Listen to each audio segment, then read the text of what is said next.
হচ্ছে ইমোশন বাদ দিয়ে তুমি এগিয়ে চলো, সেক্ষেত্রে এত সহজে মন খারাপ খুশি হওয়া সেটা কি একটু কঠিন? মানে সেই আমি রেখে ঢেকে চলতে পারি না বলি যারা আসলে পিছনে গসিপ করতে পছন্দ করে, যারা একটু আট চোখে দেখতে পছন্দ করে, তারা একটু পেয়ে বসেন। এই জুটিকে কি দেখা যাবে সাকিব এবং পরিমণি? তিনি পরীর মতো স্বাধীনভাবে উড়তে ভালোবাসেন, তবে তার কাছে কোনো জাদু ছড়ি নেই। তার কাছে যেটা আছে তা হলো একটি ফুল, পদ্ম ফুল। তার জীবনে হাসি মানে মণিমুক্তর মতো হাসির কারণ সেই পদ্ম ফুল, এবং সেই জাদু ছড়ি অর্থাৎ পদ্ম ফুল থাকলে তিনি জীবনে সর্বসুখী, সব কিছু করতে পারেন। বুঝতেই পারছেন আমরা কার কথা বলছি। আমরা বলছি পরিমণির কথা, জনপ্রিয় অভিনেত্রী, এবং এখানে তিনি আপাতত কলকাতায় হাজির, কারণ সকলেই জেনে গেছেন ফেলু বকশির ছবি শুটিং চলছে এবং সেখানে সেই লুকেই মানে লাবণ্যর লুকে হাজির পরিমণি। কেমন আছেন? খুব ভালো আছি, আমি শুধু মুগ্ধ হয়ে আপনার কথা শুনছিলাম, কি সুন্দর করে বলেন। Thank you so much. কিন্তু সত্যিই তো বললাম, মানে এইটা আমার মনে হয় আপনার জীবনে জাদু ছড়ি, যেটা থাকলে আর কিচ্ছু দরকার। একদম সত্যি, একদমই সত্যি।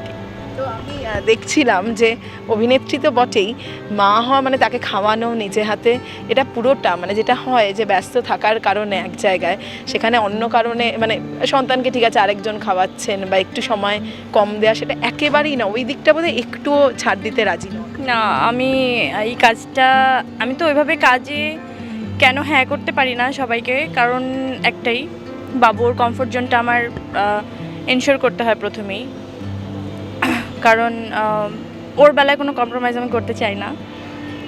ওকে আমি খাওয়াই, মানে অন্য কেউ খাওয়াতে পারে না, আসলে পারে না মানে আমি চাই না, আমি দিচ্ছি না।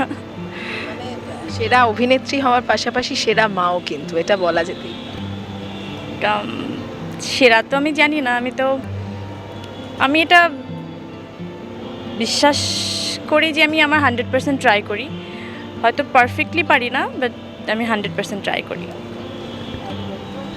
কলকাতায় যেহেতু হাজির, কিছুদিন হলো, যদি এটা প্রথমবার কলকাতায় আসা নয়, কিন্তু সেইভাবে একটা ফুল ফ্লেজেড ছবি, সেটা কলকাতায় প্রথমবার। অভিজ্ঞতা কেমন আগে? প্রথমবার আসলে সোহামদা, তারপরে এখানকার যারা আছেন,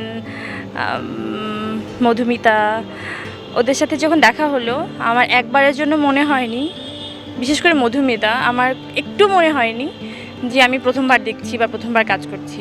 আমার মনে হলো এই যে কালকেই তো আমরা একসাথে কাজ করলাম, আবার আজকে এলাম, এরকম একটা ফিল ছিল।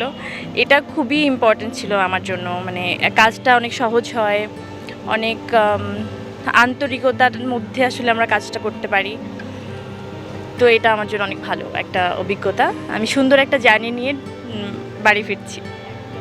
আমি যেটা দেখছিলাম যে আপনি শুধু ক্যামেরা মানে অভিনেত্রী নন, ক্যামেরার পেছনে যারা আছেন আরও শিল্পী যারা, তাদেরকেও সমানভাবে ভালোবাসেন, মানে প্রচণ্ড মন খুলে ভালোবাসতে পারেন বোধহয় পরিমণি, যেটা দেখে আমার প্রথমেই মনে হলো আপনার পোস্টগুলো।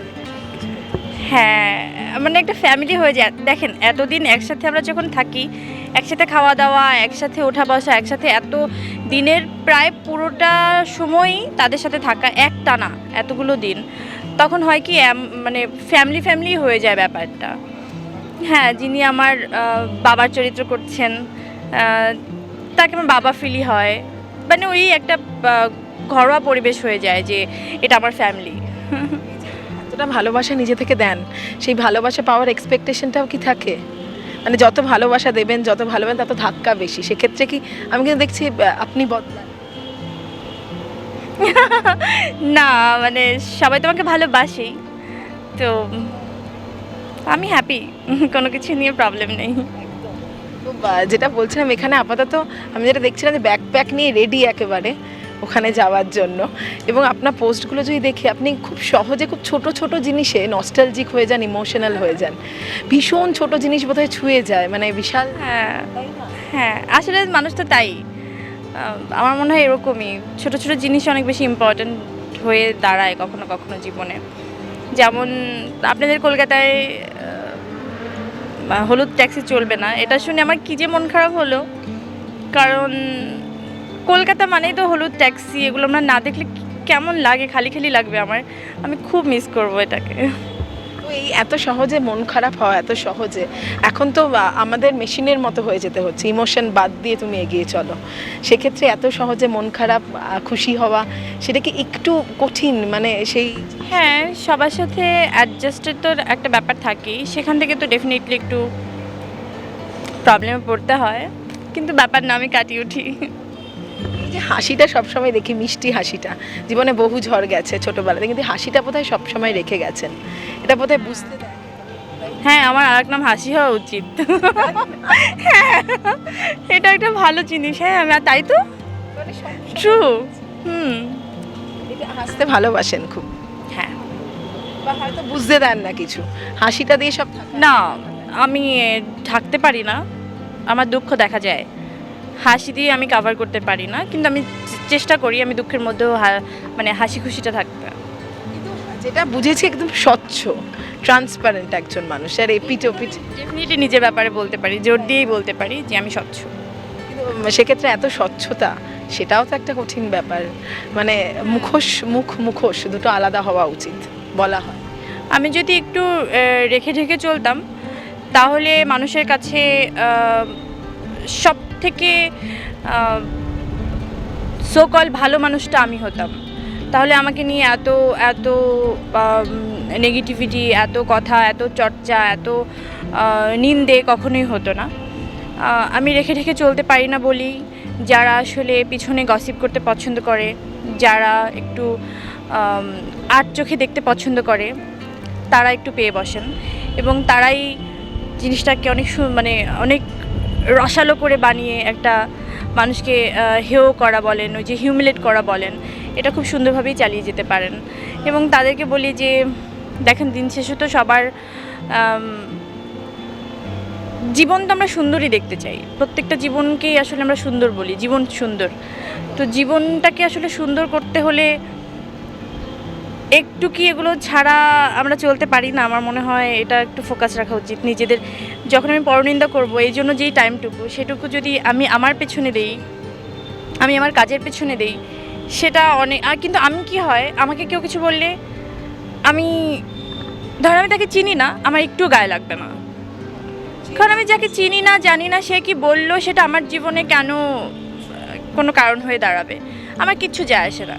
কিন্তু যাকে আমি চিনি, জানি, যে আমার ইন্ডাস্ট্রির লোক, যে আমার কাছের লোক, যে আমার ফ্যামিলির লোক, যে আমার বন্ধু, যাকে আমি দুপলক দেখেছি, সে কিছু বলবে এবং সেটা খুবই ভুল এবং আমি কোনো উত্তর দেবো না, আমি ওই মেয়েই না, আমি ডেফিনেটলি উত্তর দিব, কারণ আমাকে রং কিছু বলা যাবে না, আমি বলে দিই। মানে কিন্তু এক্ষেত্রে সময়ের সঙ্গে সঙ্গে মানুষ বদলায়, কিন্তু এটা আপনার বদলায়নি, যে আমি এটা আমি তো এটাই থেকে যাবে, কারণ এটাই আমি। সংখ্যাটা বাড়ুক, আমাদের শেষ করতে হবে। কিন্তু যেহেতু আমি দেখছিলাম পোস্টে আপনি রাজকুমারের একটা পোস্ট করেছেন, শাকিব ভাইয়ের ছবি আসছে, এই জুটিটাকে মানুষ খুব মিস করে।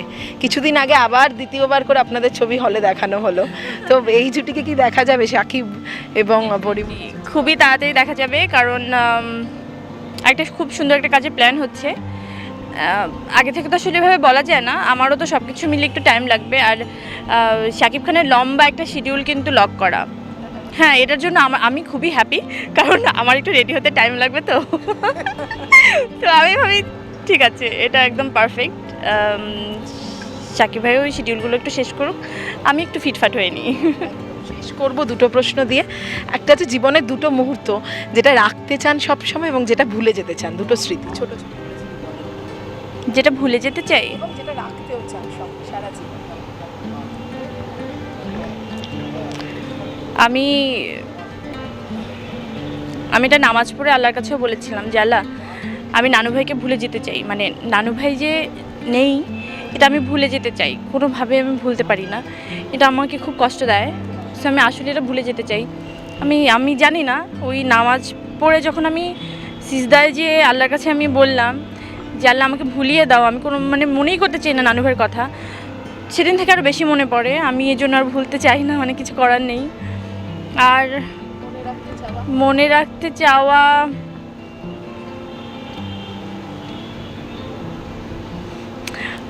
পুরো প্রেগনেন্সি জার্নিটা আমি মনে রাখতে চাই।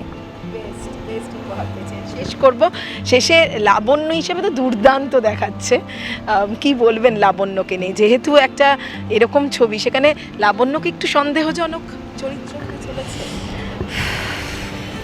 খুব ইচ্ছা করে মাঝে মাঝে আমি বলে দেই, হ্যাঁ, কিন্তু ক্যামেরাটা ঘোরাও, এখানে একজন মানুষ আছে যেরকম করে আমার দিকে তাকিয়েছে, বলছে নো, বলা যাবে না, বলা যাবে না। আমরা যখন আবার প্রমোশনে আসবো, যখন সিনেমাটা রিলিজ হবে, সেই প্রমোশনে এসে ডেফিনেটলি আমি এই চরিত্র নিয়ে বলবো।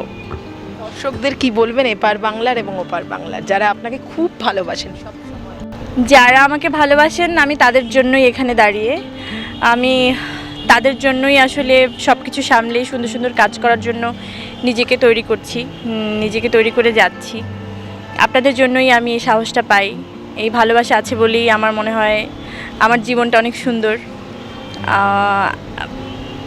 বাবুকে যেভাবে আপনারা অনেক ভালোবাসেন, আমাকে যেভাবে অনেক ভালোবাসেন, আপনাদের দোয়ায় আশীর্বাদে রাখেন, এভাবেই আমাকে আপনাদের দোয়ায় আশীর্বাদে রাখবেন। আমি ডেফিনেটলি অনেক সুন্দর সুন্দর কাজ আপনাদেরকে উপহার দিয়ে যাব ইনশাল্লাহ। থ্যাংক ইউ সবাইকে, ঈদের অনেক অনেক শুভেচ্ছা, ঈদ মোবারক। টলিউড ফোকাস কলকাতা চ্যানেলটি আপনাদের ভালো লাগলে লাইক করুন, সাবস্ক্রাইব করুন এবং আপনাদের প্রিয় ভিডিওটি অবশ্যই শেয়ার করুন। Tollywood focus Kolkata.